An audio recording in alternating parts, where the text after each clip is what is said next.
any victims of crime, the thing I've really noticed in the last 4 years is that any offence that's being looked into, you are totally at the hands of the police. And I was brought up that the police were great, you respected them, they'd do their job, they were there to protect you. What I've realised is that a lot counts on those officers doing their job.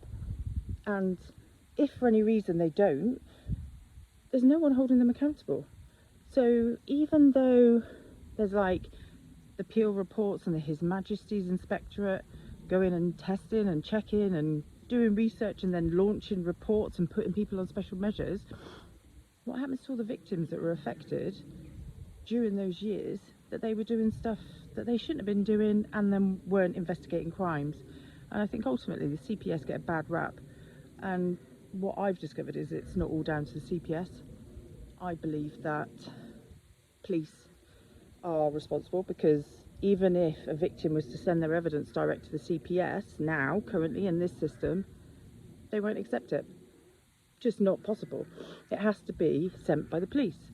And so if anyone is living within an area that A, hasn't had training, has had a bad Peel report, they're screwed, because chances are the investigation's not going to go 100% as it should have done. And that pack that they sent to the police, or send to the police, if it even gets sent to the CPS, sorry, even if it gets there, or to the evidence review officers, might not be complete. And who's checking that? Like, just no one. Like, no one is holding them accountable. So if you've been a victim of crime and then suddenly your police force have been discovered to be in special measures or engaged because they've not been doing their job properly, there's no retrospective looking at your cases. And that is still happening now.